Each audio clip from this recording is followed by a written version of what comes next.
I think it's really important to note that we are living in a world right now where a lot of us, a lot of the population really is living this outward experience. And if you're listening to this and you're just kind of getting into this self-healing journey and coming home to yourself and really coming in, I think it's really important to note that you haven't been taught to do that. And so having compassion for yourself on every single day, when you start to notice that you're in this outside world and that you're not tuning into your body and then you're not listening, right? We haven't been taught how to do this. And this is where that reconditioning comes in, that unlearning and that relearning of this new way of being and coming home to you, right? Leah Drew is a rehab specialist, online coach, worldwide ANF Therapy educator, and owner of Mind Body with Leah. I'm excited to share this episode with the world as we cover so many awesome topics. Leah's healing journey, the importance of movement and exercise, psychedelic use and how it's played a role in her life, breathwork practices, and why mindset and awareness and alignment are so important. But first, a word from this episode's sponsor. This episode is brought to you by Microdosing Institute, a global education, research, and community platform. They build vital connections in society and merge ancient wisdom with modern science to ensure the safe, conscious, and effective microdosing of psychedelics. I'm excited to partner with the Microdosing Institute for their online video course, Explore Microdosing. In this comprehensive, self-paced course, you'll learn exactly what steps to microdose safely and effectively, which substances, dosages, and protocols are optimal for you, how to get the most out of each microdosing cycle, and how to create a daily routine that helps you to fully step into your power. I personally have taken this course, and it offers everything you need to safely and effectively microdose.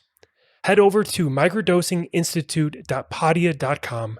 That's microdosinginstitute.podia.com and enter code DANVOSS, that's my name, DANVOSS, at checkout for 10% off the course. Now, enjoy the episode.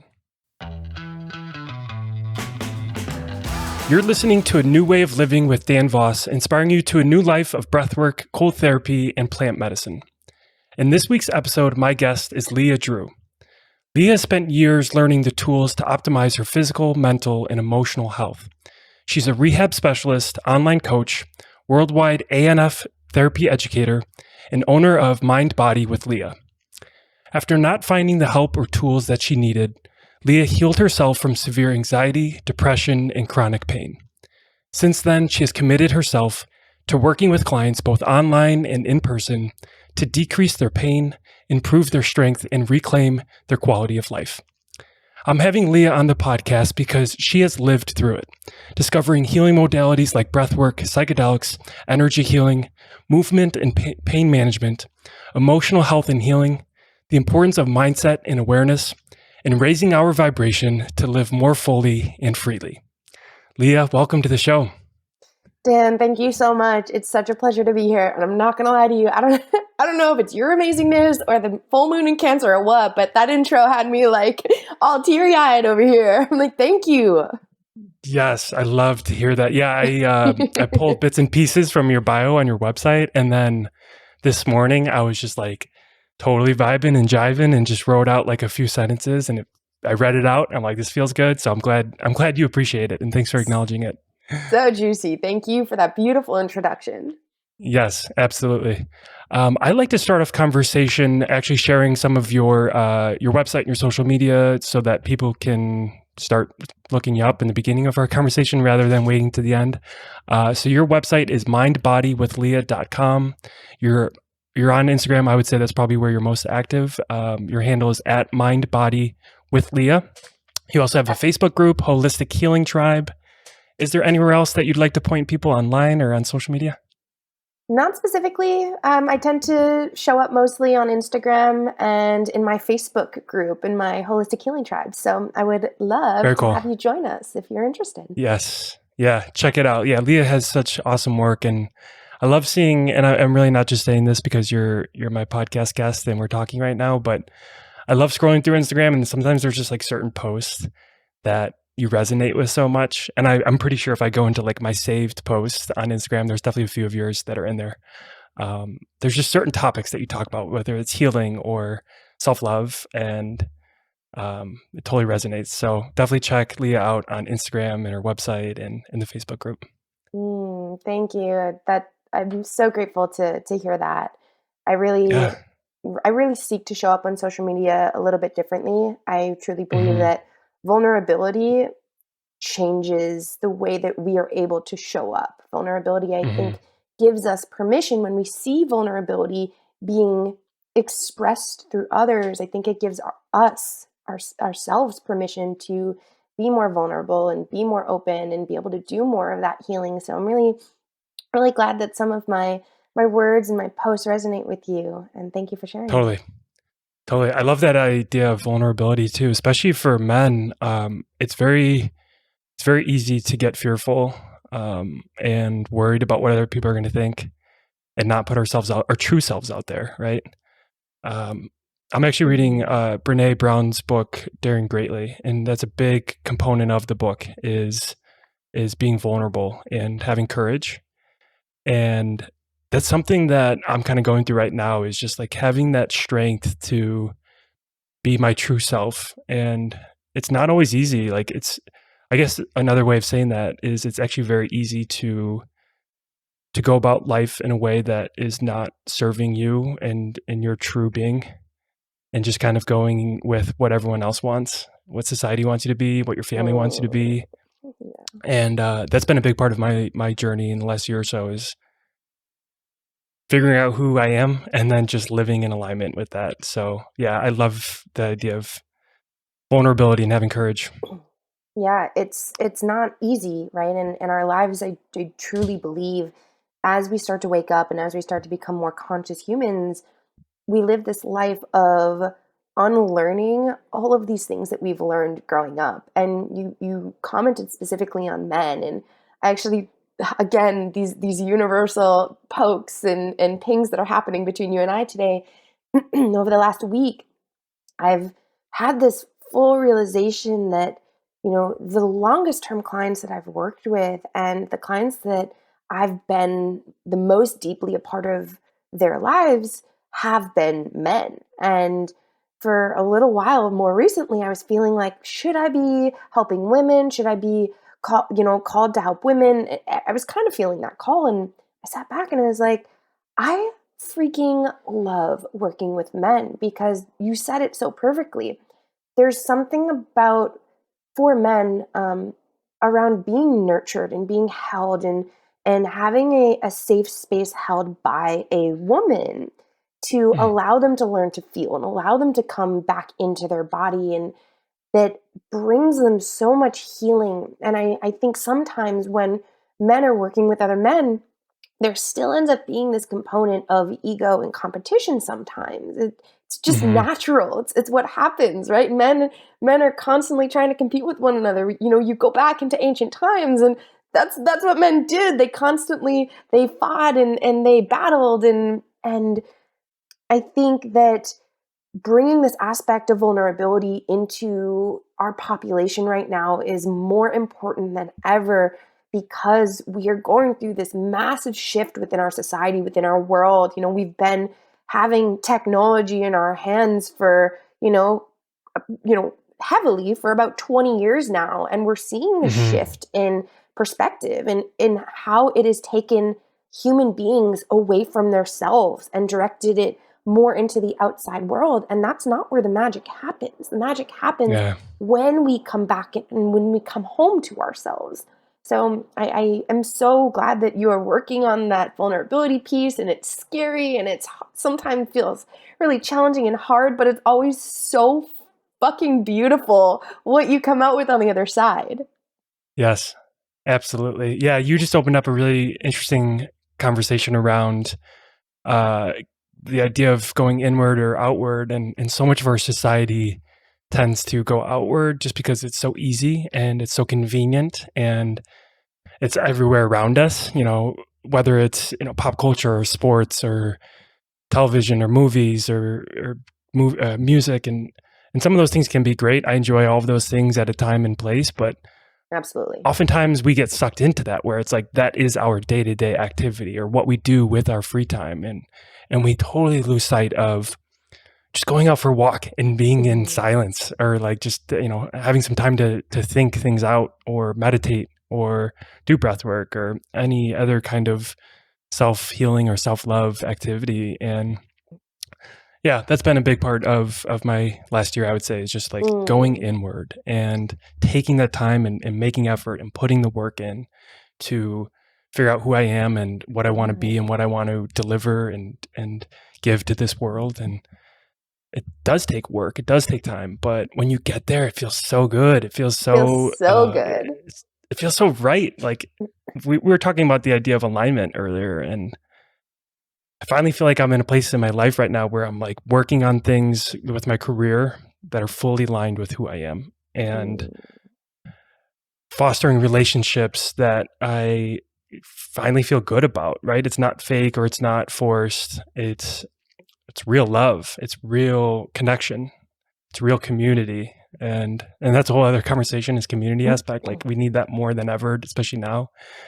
So yeah. Absolutely. And I think when you start to come back to yourself and you start to come into yourself, you do start to, it's about being with you, right? Coming in, and you do start to learn about what do you actually want? How do you want to feel? What types of relationships do you deserve? And do you get to choose to have? Because you truly are the creator of your reality. You are.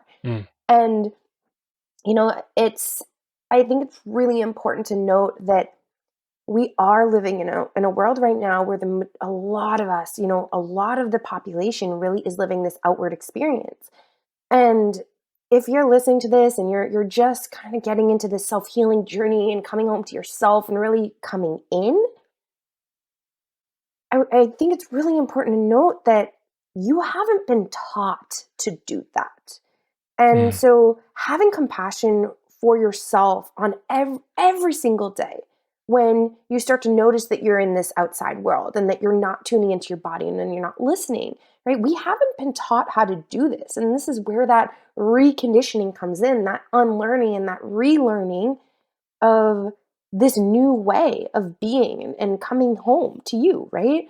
And again, like you were just saying, when you do start to come in and when you do start to unlearn these patterns that our parents, we learned from our parents because they didn't really know how to listen to themselves and to come home to them. So we mirror them and we learn from them. But when you start to unlearn those patterns and you start to relearn how to come home to yourself, you do find that alignment and you do understand like you get to have more and you can have more and you get to choose what that looks like and be that creator of your reality. That's so beautifully said. It really sounds like we have a similar path in terms of past pain, trauma, just shit that's happened in life. And we've discovered healing practices to become whole again. And I think your backstory is a bit different than mine in terms of like the different pain that we've gone through. But what's so cool is that whether it's you and myself or really any other human being on this planet, like we've all dealt with pain and trauma and experiences that just didn't go so well, or they really shaped us into somebody. And then over time we start realizing like, okay, it's up to us to take this into our own hands and to focus on our health, whether that's physical health, mental health, or happiness. So I guess with all of that being said, I'd love to hear, to the extent of what you are willing to share and how lengthy you want to go into it, is like where, I guess, how have you gotten to where you're at today in terms of some of the pain and past trauma that you've experienced, and you have found a way to heal that and now give back to your own clients and give back to the people that come into your life and the people that you want to serve. So the floor is yours if you want to share some of that story of that pain and trauma you've dealt with and how you discovered all these different healing methods and modalities. How I got here. Oh, what a journey. Loaded question. It's a good one though. So,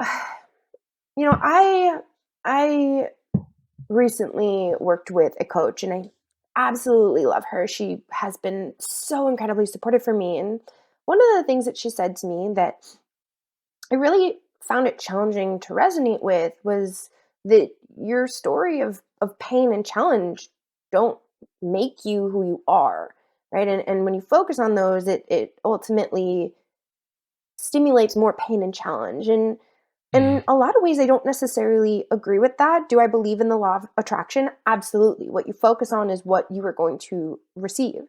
However, as a little girl, I wasn't aware of that. And it wasn't my fault. It wasn't that I was focusing on my parents having a divorce, or, there were so many things that are outside my control. And as I've come into this aspect of enlightenment and awareness within myself, I really come to understand that life is completely out of your freaking control. Like you Mhm. think you might have control and you really don't. And that's part of that aspect of coming into enlightenment and coming into that, heightened awareness is recognizing this. Like all you can do Mhm. is be fully present and navigate the waves as they come. And so when we talk about my journey and going back, I've learned to have a lot of love and a lot of compassion for that little girl that didn't have any control and wanted control because she was hurting so much.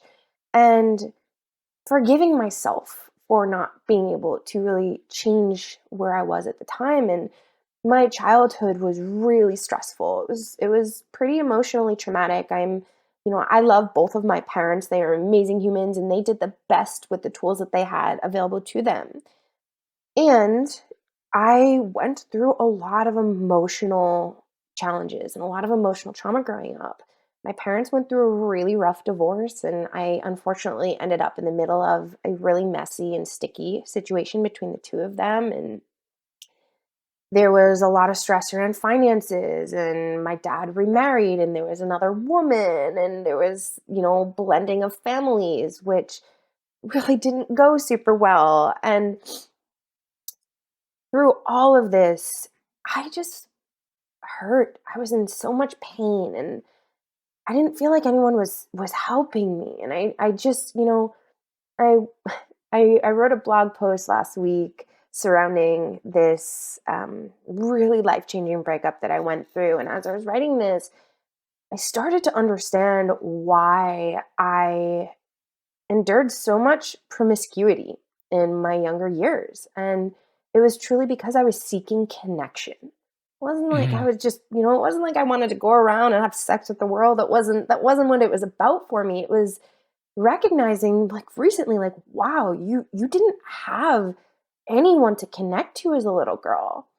And seeking that was something that I really wanted. I wanted to feel what it felt like to be loved. I wanted to feel what it felt like to love another person and to share this energy that felt safe. And now, in this more awakened self, I understand that that is not exactly how you seek the connection that I was looking for at the time.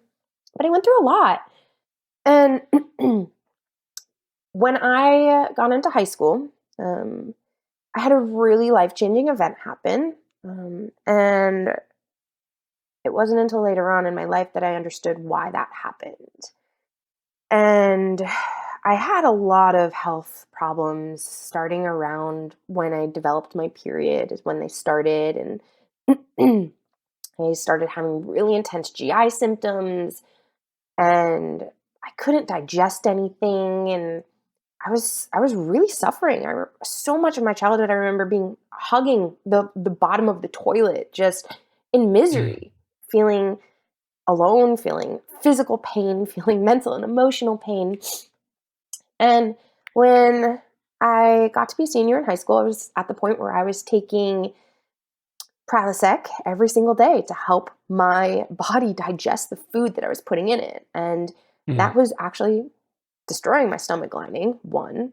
And two, it was just covering up a symptom, which is ultimately what our Western medical society does, is it covers Mhm. up the symptoms and doesn't treat the root cause.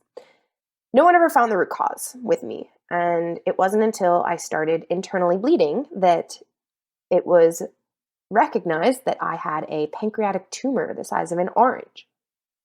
Oh. And that was something I really didn't understand the weight of, again, until later on when I got into my pre-med degree in college. Like, holy shit, like, girl, you had a freaking tumor on your pancreas. And Yeah. there's not a Such lot a of young people age too. so young, 16 Yeah. years old. Like, and, you know, as I got older, I started to understand that all of the emotional stress, all of the emotional trauma, and all of what I endured played a significant role in the development of that tumor. Mm. And I ended up having major abdominal surgery. And Wow. it was, I've had like small outpatient things and broken bones, but nothing could have prepared me for, nothing did prepare me for this experience. It cut through my whole abdominal wall. For those of you that aren't versed with health, your pancreas is in the back of your body.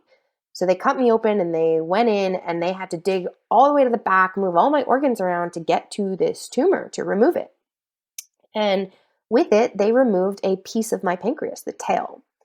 And actually, a year and a half ago, I did a lot of work around this part of my body that I lost, that I had never mourned. You think about mourning humans and people.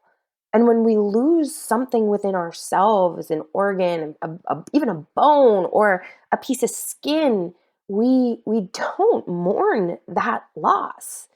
Mm-hmm. And that was like a mind-blowing moment for me that really was supportive in my healing journey. But this tumor changed my life. And when I got into college, I started having severe anxiety and depression. I was put on antidepressants. I was put on Klonopin, which is kind of like a horse tranquilizer, if we're being honest, Mm-hmm. because I couldn't function. I was so overwhelmed by everything going on. I was not here in my body. I was not in tune with myself and my needs. And I couldn't find the help that I needed. All I could find was somebody that wanted to hand me a pill, meds. And I was like, this is Yep. not it. This is not the answer. At one point I started getting into looking into my own healing. Okay. I couldn't find the help that I was looking for. So how do I figure out how to help myself? Because I was so sick and tired of just an unpleasant life. Yeah. Physically, I was uncomfortable. Mentally and emotionally, and I was uncomfortable. And I was having some really shitty experiences happening to me. And, later on, I started to understand the law of attraction and that my energy was attracting these unpleasant experiences. And college was rough, man. College was rough. I'm grateful for it because it brought me a lot of lessons and a lot of knowledge that I needed to get to where I am today. But nobody explained to me how cutting open my abdominal cavity, altered my gut health. And nobody explained to me how the trauma, the emotions, and all of the things that I experienced as a little girl, not feeling loved, feeling abandoned, right? All of these things play a role in your literal DNA. Your cells change based off of your thoughts, your feelings, your emotions, and in turn shift your DNA in regards to what genes are and are not expressed. It doesn't actually change your DNA, it shifts the genetic expression. And as I started down my journey, I originally wanted to go to school for physical therapy, and I actually ended up getting denied from every single PT school that I went to, except for this one school, which was an all-girls college. And my ego was like, fuck that. I don't want to go to an all-girls school. Like, that's not for me. Which is funny to look back on because now, like, I have so many amazing, female friends. And I actually personally, I consider myself bisexual, and I'm just here to share love with as many people in the world as I possibly can. And so going along this journey, it's been so eye-opening learning how all of these things impact the human body, and Mm. how all of these, components, and this is how I see healing, is through these four pillars, right? The physical body, the physical pain. I had to learn how to work on my scars and the impact of scars on my organs, on how I move, on everything fascially. Mm. And fascia connects your entire body together. And when something is disrupted in one end, it's going to impact things in the other end. Yep. People come to me so often and they're like, I don't understand why I rolled my ankle and why my neck hurts. It's like, well, it's a domino effect, right? It's like this game of Jenga. The more pieces you start to Mhm. remove and shift, the more the top is going to shift around, and vice versa, right? And so we have the physical, right? We have the mental. What are your thoughts? What are you thinking? Do you actually believe that you can live a happy, healthy, pain-free life? Do you believe that you can heal? Do you believe that things are going to be freaking okay? And I Mm. didn't when I was going through all of this. I didn't think that things were going to Mhm. be okay, right? So you have the physical, the mental, and then you have the emotional, right? The feelings and the trauma and all of these experiences that you have in your life that your body holds onto. If you have not read The Body Keeps the Score, please pick it up, you guys. It is life changing, and it helps you really understand how trauma does affect the physical body. And then you have the energetics, right? Talking a lot of Yeah. attraction and how your physical energy plays a role in what happens in your life, what you attract, who you attract, the friends, the Mm. partners, the experiences, the community, all of the above. And so I see these four pillars: physical, mental, emotional, and energetic, as, through my learning about how to heal myself, I have come to understand how to support others. And that's I know I kind of went on a little tangent there, but that's a lot of how I got to where I am, is experiencing all of these different kinds of pain. I after my surgery, I developed really severe lower back pain, and I ended Mm. up herniating 3 discs in my lumbar spine because my body was not in alignment physically, mentally, emotionally, or energetically. It's not just Yeah. about that, energetic alignment, which people talk so much about, right? That law of attraction, that manifestation. Yeah, that's a huge part of it. But when it comes to healing, and again, that's how I got into this, is that physical pain and starting to dive deeper and realize, holy shit, there's so much more here than just the physical body. The physical body, in my opinion, is the last piece of the puzzle. It's Mm. important to Yeah. touch on it, right? And to work with it, Totally. right? It's like if someone comes into my office and they're like, "Hey, my shoulder hurts." I'm not just going to neglect their shoulder. I'm going to touch the shoulder and pay attention to the shoulder and put my hands there, and I'm going to look for the roots. And oftentimes, it's not the shoulder. Yeah.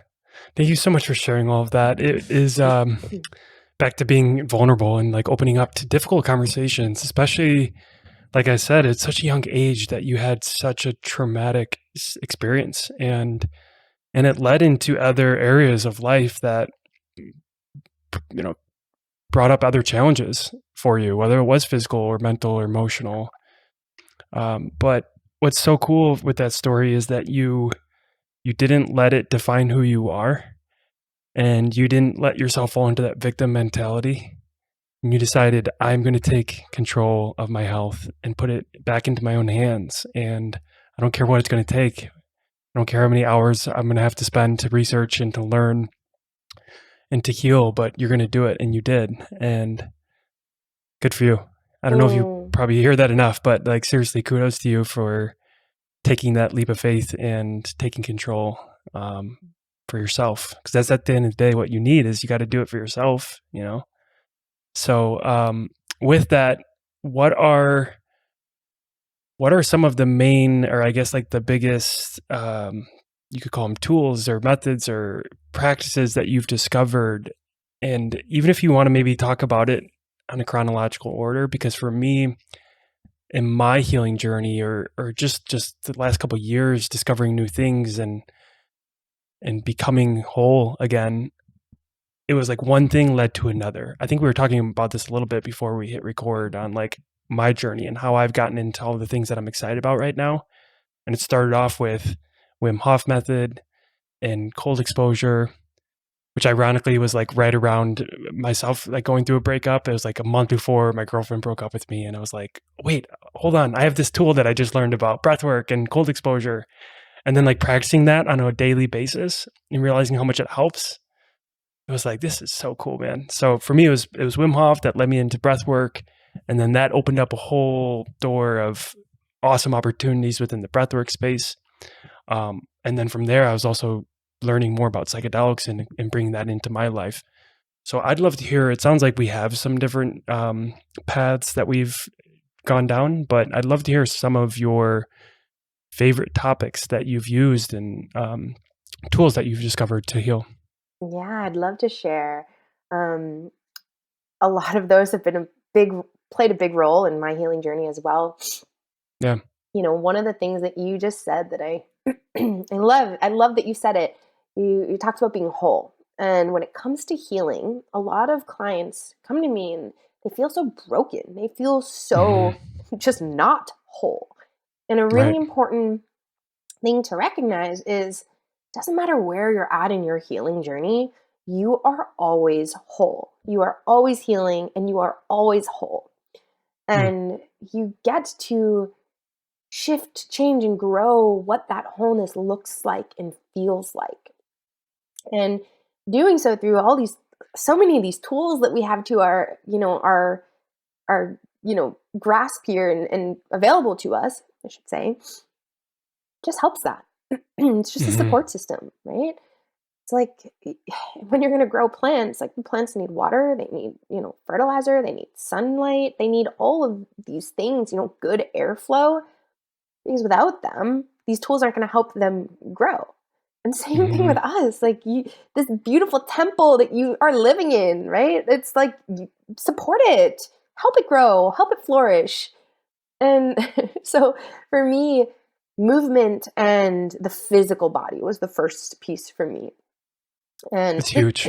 Yeah, it is huge. And there's not seeing the rise in numbers of diabetes and obesity and heart disease, right? A lot of these three things are top killers in our world right now. And it's because people don't pay attention to their bodies, right? They're not paying attention to their movement and their physical body. And that's how it started for me. I told you I got denied from grad school and I immediately went into massage therapy school because I was like, I know I want to touch people. I just want to have my hands on humans, and I love touch anyways. But, and again, that's a tool. Physical touch is a tool. And so physical touch and movement really came first. I'm a huge supporter of moving my body. Actually, the tool that I never realized was a tool for me growing up was actually swimming. I was a super competitive swimmer, and I never realized how much of a tool that was for me to process all of what was going on. It's a form of flow state. It's a form of meditation. When you're counting your laps, you're actually disconnecting yourself from all your other thoughts. And I didn't realize that until a couple of years ago. So movement is a huge piece. And, also with swimming, breath work plays a really big role in that too. I was a sprinter. I took maybe 3 breaths the entire 50 yards down and back in the pool. And so seeing how these components have actually played a role in my life for a really long time have been interesting realizations as I've grown older. But so movement is a huge component. Breath work has been huge for me. Breath is probably one of the second things that I found. However, Wim Hof breathing and these other forms of breath work that I now incorporate weren't the original type of breath that I learned. I learned breathing for strength and breathing to optimize oxygenation through the rest of the body, through more of like a structural approach to movement, working with the diaphragm and helping it function better and creating intra-abdominal pressure, which is the way to build strength and stability for the spine and the rest of the body as well. But so that, and that just led me down the rabbit hole, man. That's when I found all of the other stuff, it's like, because once you're there and it's like the thing, right? Once the door is open, you can't not see through there, and you can't not walk through it. Once you see Yeah. it, you can't unsee it. And so So that true. led me into this whole path of, oh my God, all of the things. I would say, you know, that's when around kind of that time towards the end of college is when I started like openly seeking therapy for myself rather than being forced by my parents to go. And therapy opened so many doors for me too, because it helped me learn that there are so many other ways than, like talking, verbalizing, writing, journaling, right? And it wasn't until actually the last 2 years that I started to find therapists that practice more embodiment work and using Hmm. different forms of visualization, meditations, connecting to your physical body. I told you movement is one of my things. I found ecstatic dance to help my Yeah. body shake and move and let Yes. things out. You see animals, and what they do is they shake. They shake things Hmm. off. Our body needs that, right? Our body needs to let that shit go. Yeah. Um, I've been doing that a little bit myself, is getting into just dancing. It seems and feels a little silly at times, but it's like, yeah, whatever. Like, nobody's watching. It feels good. It's good energy, and it gets the exactly. body moving, it gets the mind moving. And yeah, there's a lot there for sure. Yeah, and there's so many different ways to do that, to dance. You can dance in groups, you can dance by yourself, you can dance in the shower. Like nobody has to see what you're doing. Just don't Yeah. fall in the shower. Well, Safety that's a really first. good, yeah, that's a really good point too. That's another application that I use with dancing, is in my cold showers. Because those cold showers get rough, man. I'm in Mhm. Chicago, so like our water gets cold in the winter. Mm.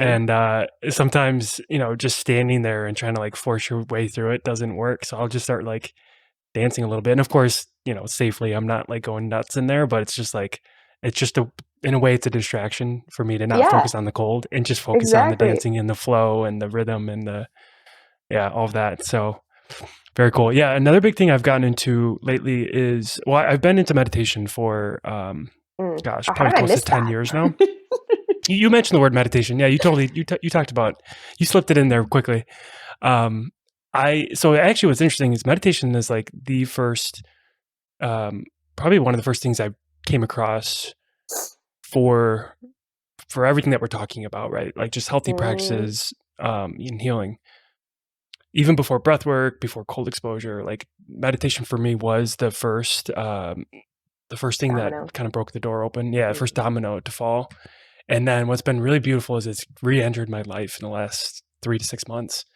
Um, and for me, I've always been into meditating in silence, because we live in a world that's just so noisy, right? Like Mhm. we have TVs on or our phones and our social media scrolling. And if, when you're in a big city like myself, like you have honking and cars everywhere and people everywhere. It's just like so much noise. So I just love the idea of sitting alone for 20 minutes in silence and truly focus on nothing. Like one of the most beautiful definitions I've heard of for meditation was Naval Ravikant. He said that the definition of meditation is the art of doing nothing. Yeah, I love that. And I love meditation when you focus on your breath, or you focus on counting, or there's a number of different ways to meditate, mantra based, right? But there's something so cool and fascinating about just the idea of sitting in silence and focusing on Mhm. literally nothing. Like even if a thought pops in, just like focus back on nothing, blank slate, right? Yeah. But now I've gotten into, and I was, so through all of that and then that understanding, I was kind of against doing like an app. And there's tons out there. Like I know a lot of people like Calm and I don't know, there's a few others, big Headspace ones is a out big there. one. Headspace. Yeah, Mhm. Headspace is a big one. Anyhow, a friend that I met at a retreat in October introduced me to this app called Synctuition, and they use binaural beats. And it's like a 25-minute meditation of all of these really cool, like different sounds of nature and musical instruments, and it's using binaural beat technology. And the sole purpose of it is to get in touch with your intuition. And I'm telling you, I've never been more in tune with my intuition. And there are certain things that Ooh. I will just think of that I never would have thought of before. They'll just like pop in my head, and it feels so right and it feels so good. And I know it's from practicing with this meditation every day. And you notice them because So you've come home to you. yeah, totally. 100%. Yeah, Yeah. I'm right there with you. I mean, meditation was one of my first dominoes that led me into a lot of the emotional stuff. Hmm. I was still battling that anxiety, post college, and I was like, you know what? I hear so much about meditation. Download the freaking Headspace app. Let's see what this does, And I Hmm. ended up, I was in a really, really dark time in my life at that point, and meditation literally changed my entire life. And Yep. the practice of having a practice, you know, Yeah. Yeah. and showing up for myself every single day. And you're talking about a little bit more of an advanced form of meditation where you're really just sitting there and thinking about nothing. And I found Hmm. that now I love that, and Right. noticing, what's coming through, and allow it, noting it and allowing it to pass, and just coming back to that quiet space, that Yeah. that peace. But at first that was really hard for me. And earlier we talked about counting, and that's a Hmm. really, really powerful way to distract the brain for people that are just starting meditation. Counting your breath, right? Focusing on the breath and counting them: in for 1, out for 2, in for 3, out for 4, counting to 10, and then Yeah. restarting from 0. Yeah. And starting with that really helped me get my foot in the door with meditation, and being able to do more of those advanced meditations where you are able to sit in peace and quiet for 20 minutes. And a lot of people think it's about shutting off your brain, and it's really not. Like, you're not going to ever Right. shut off your brain. If you do, like, I'm concerned. you know Yeah. Right. um and it's a matter of just of being with yourself, and noticing what you're noticing, and Mm. what's coming up for you. and Yep. and and so, yeah, meditation, just like for yourself, like, that was a big door in opening into healing a lot of the stress and the anxiety and the emotional trauma that I'd been storing and holding in my body, that was just making me feel so overwhelmed, and so, like, life was controlling me. I wasn't, which, again, we don't have control. However, I was allowing life to just, like, throw me around in the waves, and I wasn't navigating the Yes. current. Yeah. And so many people do that. They live life like that. I know I have. You brought up a really good point with meditation and paying attention to things that come up. And then you also talked about journaling. Have you ever journaled while you're meditating, and then if like a thought comes up, you might just journal about it and write that jot that thought down? It depends on what the intention of my meditation is. If I have Hmm. a very specific intention, and I'm sitting with something very specifically, a thought, a feeling, an emotion, an experience, and something really important does come up, I will reach for a pen and write it down. Yeah. However, I also believe that when I sit down to meditate, the intention is the meditation, and being with it, and Hmm. sitting with it, and following it Hmm. through. And I also believe that when you do that, and, like, at the end of the meditation, the things that you walk away with and the things that you remember are the key points. I don't Mm. necessarily always. I was talking to a friend the other day, and she was telling me this story about when she was in India. And I love that this is coming up. And she met this woman, this older woman, and this woman was, like, in her 80s. And my friend, had just started her spiritual journey, and this woman's kind of, like, towards the end of her journey. And she wanted to ask this woman all these questions. And sometimes this woman would look at her and be like, "Don't ask me questions." And she's Mm. like, "Okay." And this woman wanted to go sit in this like a conference. Someone was doing a talk, and she went with her, and they sat together. And my friend, is jotting down all of these notes. And this older woman looks at her, and she goes, "What are you doing?" She's like, I want to keep track of, and record these things that I'm hearing, so I can remember them." And this older woman looked at her and pretty much said to her, there's no need to record it all. You will remember and it will be highlighted when you need it. Mm. And she kind of just like closed up her journal and like slid it off to the side. And I think that it really touched on just that aspect of awareness and being present to what is important. It's not a matter of, we have so much information readily available to us right now that are constantly bombarding our brains in all these different directions. And it's overstimulating. Yes. And sometimes I think that it's not a matter of remembering everything, but noting and connecting with the important things.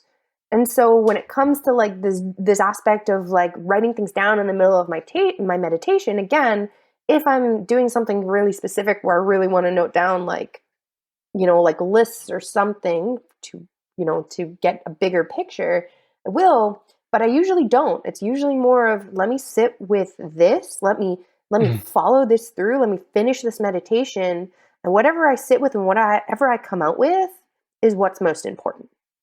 Yeah, I love that. Yeah, it's so funny you said that story with being at a conference, because anytime I go to hear someone speak, or if it's a webinar, like, sure, there's certain things I'm going to jot down, but for the most part, I don't like taking notes, because then you're just sitting there jotting down everything and writing everything down, and you're not actually paying attention to what's happening in real time. You're not present. No, you're not present. And it's almost like the quickest and easiest example I can think of in the moment is like concerts, right? People will have their phone out and they're just recording the entire concert on their phones instead of just enjoying the concert, right? Yeah. So yeah, no, it's so true. And I personally have never journaled during meditation or like right after it. I guess in the beginning of my meditation journey, I did that a little bit. But journaling has been a big part of my life, especially gratitude journaling, like starting your day in the state of gratitude and just writing out all of the things that we have in our life.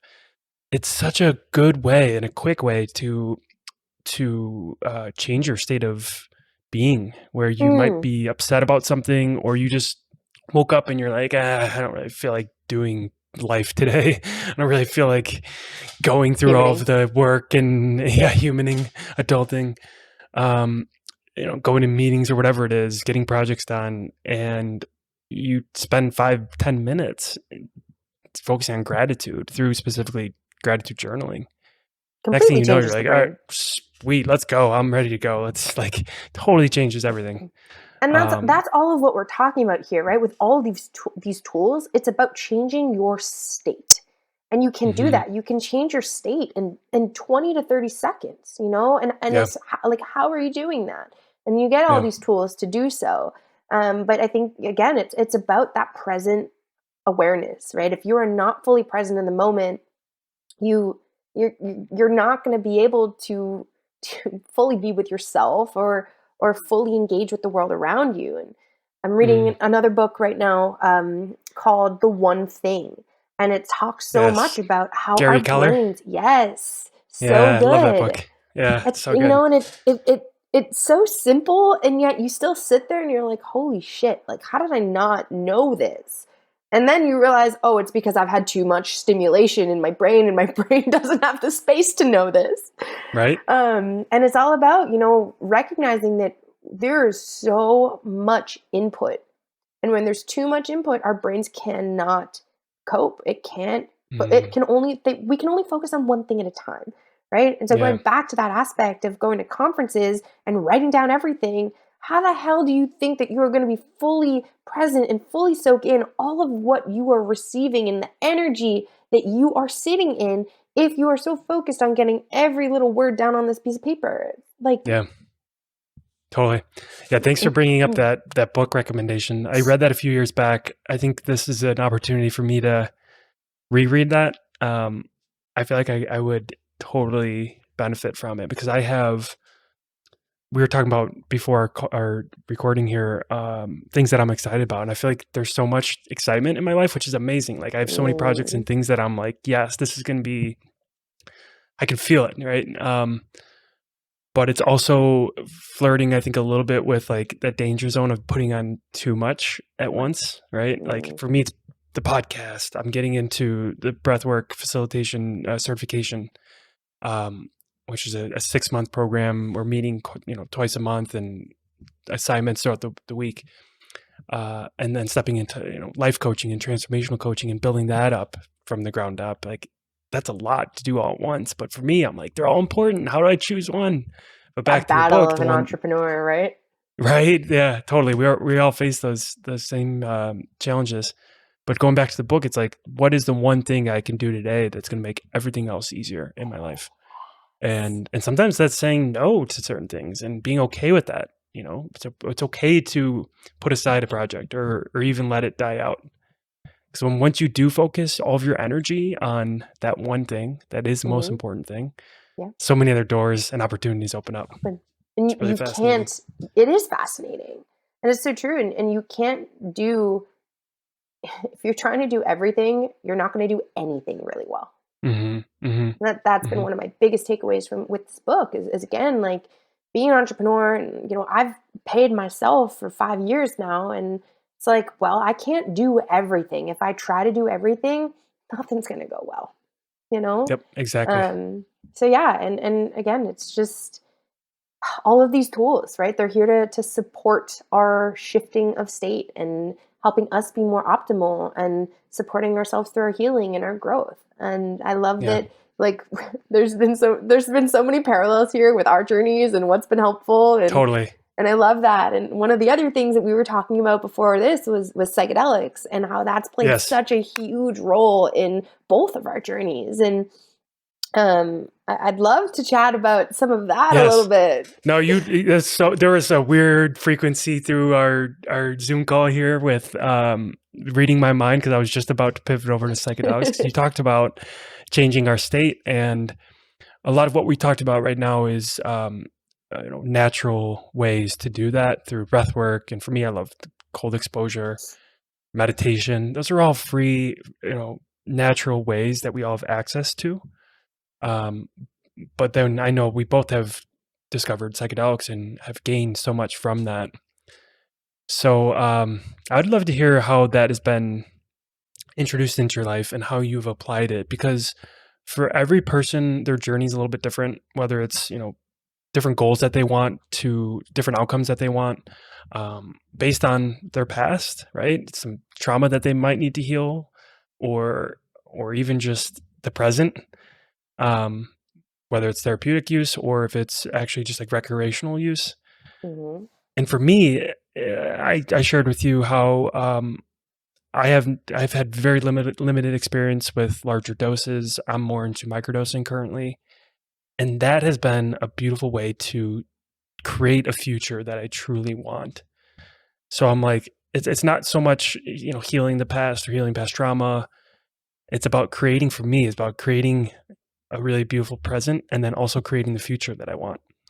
So that's kind of been my journey and where I'm at. But I'd love to hear how it's entered your life and how you've utilized psychedelics. Psychedelics first came into my life in high school, right after high school, right at the end slash after high school. It's a little Mm-hmm. bit foggy.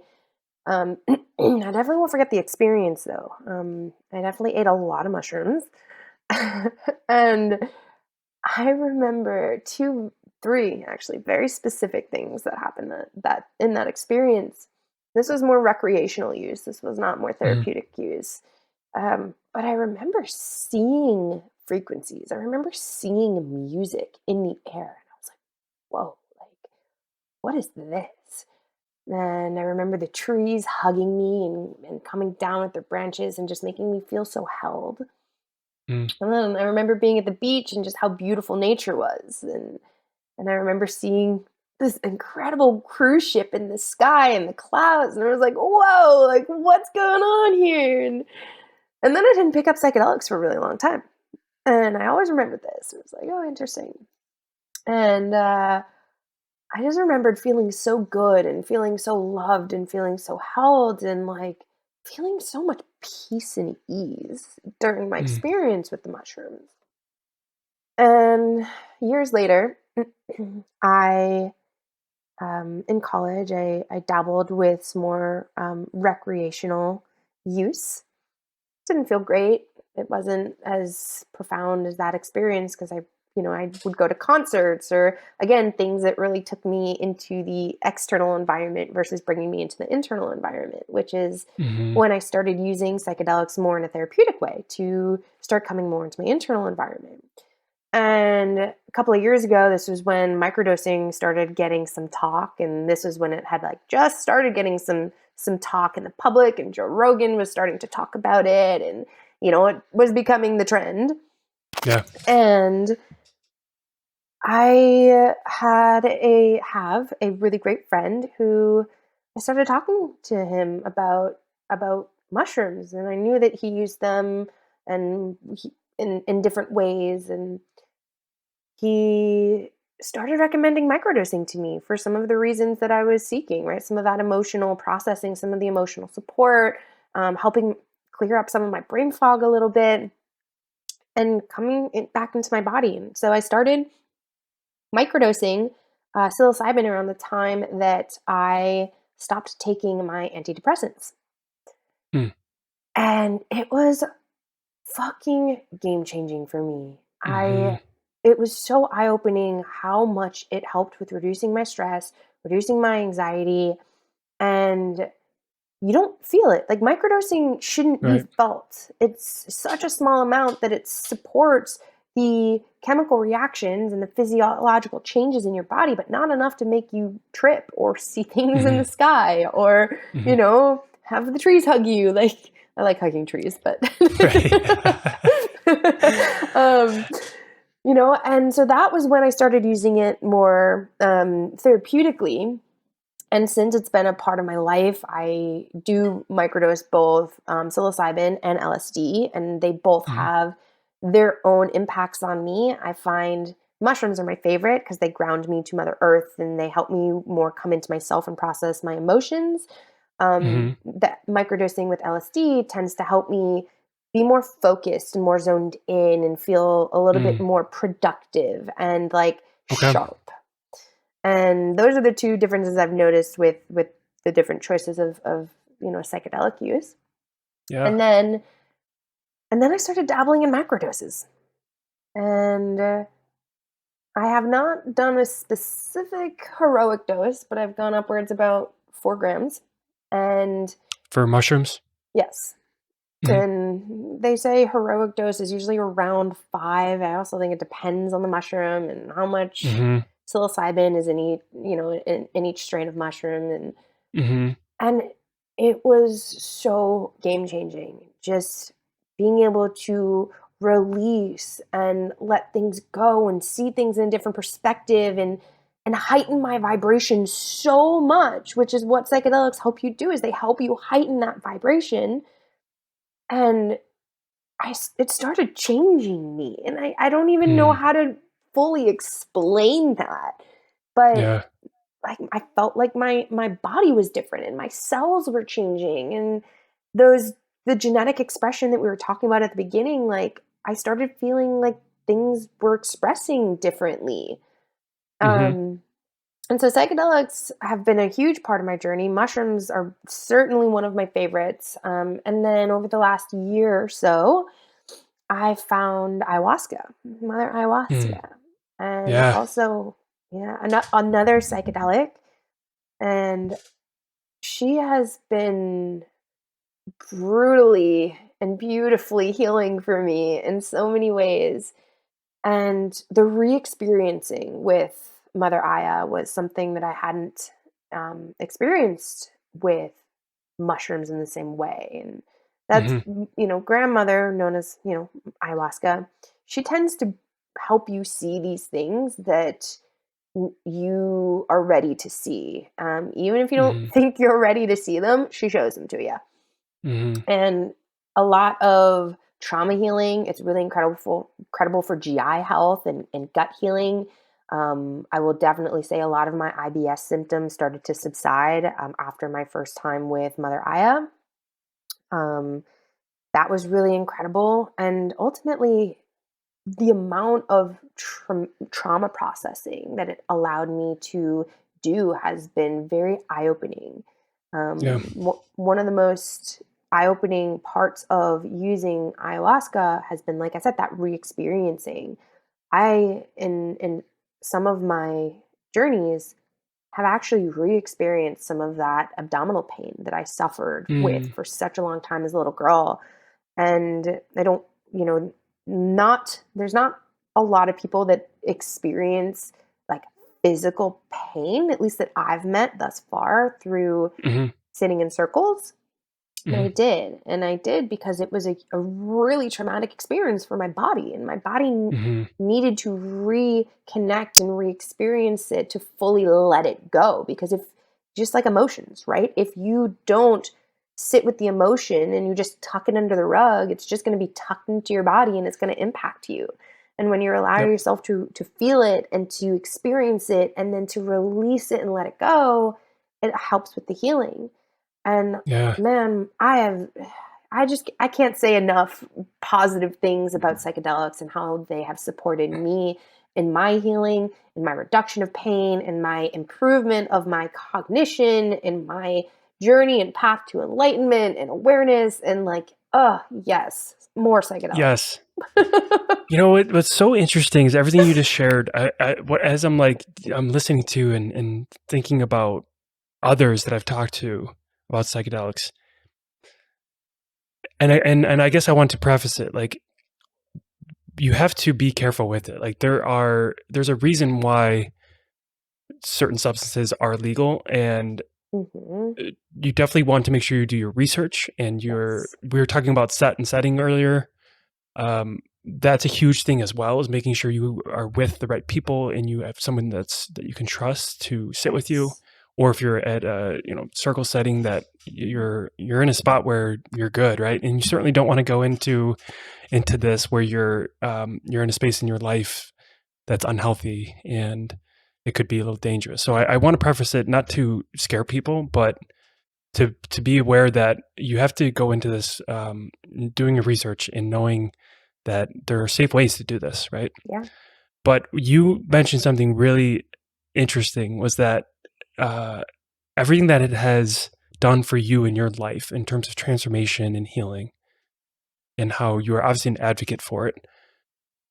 I don't know one person that has invited psychedelics into their life and then they're like, nope, don't ever do it. Don't, this is bad. This is like, stay away. Right. And again, prefacing knowing that there are some safety protocols to be Hmm. had.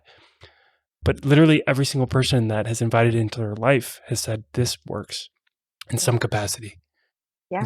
whether it's mental, emotional, spiritual, or all of the above. I was going And to say that's all what's of the above. so, yeah, that's what's so fascinating, is like, there's just so many people that are advocating it. And that's, I think, looking back at like from my own journey, was, and because I'm, as you could probably tell right by now, like I'm maybe a little bit more on the cautious side of things, where like I'm going to do my research, I'm going to Yeah. make sure I educate myself and focus on the safety side of things, You're and then responsible. I do it responsibly. So I did that, and then once I heard, like, just almost at this point probably hundreds of different people through podcasts and YouTube videos and in-person conversations and live events, hearing so many stories of healing and good outcomes from it, that's when I was like, okay, I gotta know. And I'm already a naturally curious person, that I was like, I have to invite this in and see where it takes me. And Mm, now I'm like, yep, I'm an advocate. Now I love it. Like, yes. so that's what's so cool to me too, is this new perspective on life, especially in what a lot of people would call maybe a dark world that we live in, with like Frightening. you It's turn on, brightening. It's getting brighter. yeah, totally. But if you look at like two sides of things, right? Like world without psychedelics and then world with psychedelics. The world without psychedelics, it seems like the world is about to end, right? You turn on the news cycle and Mm, it's like disaster after disaster, and then not to mention everything with the pandemic and just like our disruption of our way of living. And then for me, introducing psychedelics, and it's like this new, like you said, it's brighter. yeah. It's like I'm living life with more vibrancy. It's almost the comparison I like to give is like, I don't know if you remember like having television as a kid where it's like before an HD TV and like everything was kind of grainy and like fuzzy. And then all of a sudden they came out with like high definition and I was like, whoa, I can watch this basketball game and see the actual basketball. Like this is wild. And that's kind of how I feel now. It's like you see things a little bit brighter and a little bit more clear and hopeful. Like, I don't know if you feel the same way, but I'm just more hopeful about our world and where we're going. And that's what's so exciting. It's like, what if we all got on this same frequency where we're full of hope and we're full of love and we actually love ourselves? Because I think that's where it really starts, is that self-love piece. And then once you can do that, you can actually go out and love other people, right? You can actually nourish your relationships and have compassion. And gosh, do we need that more now than ever? It's just seeing things from people's perspective. You know, if you get in an argument with somebody, it's like, no, I'm not going to just stand here and argue with you for the sake of arguing. I'm going to take a second to pause and breathe and then ask myself, what did this person experience in their life? What did they go through in their childhood that got them to this point? And now they have this opinion. Like, just have a little compassion. And if we did that, I think we'd live in a much better world. Yeah, no, I couldn't agree with you more. I it always starts with you. When we see something that bothers us in others, it's usually something to look at within yourself. And that it always starts with that self-love. If you don't have that self-love and that self-compassion, that self-trust, you're not going to heal. It's, well, not that you're not going to, but it's going to be really hard to heal. It's going to be really hard to grow. And with the psychedelic piece, the way that I like to look at psychedelics is kind of like you're saying, all these experiences that we have in our lives create these walls around us to protect us so that our body doesn't, ultimately re-experience those traumatic things and stressful things that have happened. The body's really smart, right? You think of when you hurt yourself or roll your ankle, you limp to avoid re-experiencing the pain. You do the same thing emotionally. And what I think psychedelics do is they help you bring down those walls so that the light can penetrate in. And there can now be this two-way communication between those frequencies with what you're emitting and with what light is coming in, so that it can nourish you, right? We talked about earlier the plants, right? So it can nourish you and so that you can grow. And I really think that's what psychedelics do, is they help you bring down those walls and help you see through these barriers and allow you to let that light shine in. And just like you're saying, when that light shines in, not only are you more capable of healing and growing, but the world is such a more beautiful place. It really is. It really is. I see that in my life too. It's just like being more loving and more patient. Listening better, right? Just like actually sitting down. So I've shared with you, like my psychedelic use has been probably a little bit more in like the beginning stage of things, a little more minimal. I'm just kind of getting into it. But with microdosing, like I'm noticing some really profound effects on my relationships. Like I went to my parents last week to have dinner, and just like one of the best visits I've had maybe in my life. Just sat there for 3 hours and we just talked about everything. It was awesome. It was beautiful. And I'm not saying it was strictly mushrooms, but like, I don't know. I think it was. I mean, there's a lot of other things in my life that I incorporated, focusing on self-love, and self-care and my health, physical, mental, emotional, and spiritual health. But microdosing has played a huge part of that. And, even my dog, like I noticed, like throughout the day, I'll just like find my dog and just go cuddle with her and like give her kisses and like, right? Like, of course I did that before. Yeah, of course I did that before, but like now it's way more present. We've been talking about mindfulness, and it's just, I guess what we're getting at here is it's a really good tool to enhance all these different things that we've talked about. It is. And I'm on board. I'm excited for where we're going with it. Me too. Yes, absolutely. So that also brings me to one other area I'd love to cover before we start wrapping things up, is the idea of mindset and really emotions. I was actually talking to a friend of mine the other day, and he said something that I really didn't think of before with emotions. And he said, if we can figure out, like as a society, how to handle emotions, then everything else will fall into place. And if you think about like our government leaders, our just our society as a whole, anyone that is in a leadership role, anyone that makes decisions for the people, or like I said, the actual society, really any human at this point, if we really get in touch with our emotions and figure out how to handle them in a healthy way, then we're communicating better, we're loving each other better, we're making the right decisions for everybody and not just for ourselves. So I've really been thinking about that a lot lately, is emotions. I'd love to hear any thoughts you have on that mindset piece, specifically around emotions. Yeah. Well, like I was saying earlier, we are taught to really brush things under the rug and not fully feel things. And when we don't fully feel them, we can't fully let them go and they get trapped in our body. Again, why I love the book, The Body Keeps a Score, because it really helps you understand this. But being mindful of like, let yourself fucking feel, let yourself cry, let yourself experience all of the pain. Because when you do, it's not going to control your life and to get trapped in your body and contribute to your pain and your inflammation and Mm-hmm. your challenging experiences. So using these tools to help that we've talked about today, using them to help you heal and to help you feel and to help you grow. Yeah, I love that. That's such a good way to wrap Mm-hmm. things up. Before I get to my last question, actually, no, sorry, I thought I had two more questions, but just one more question and then we'll wrap up. Who do you want to impact the most with the work that you're doing, and why? The world.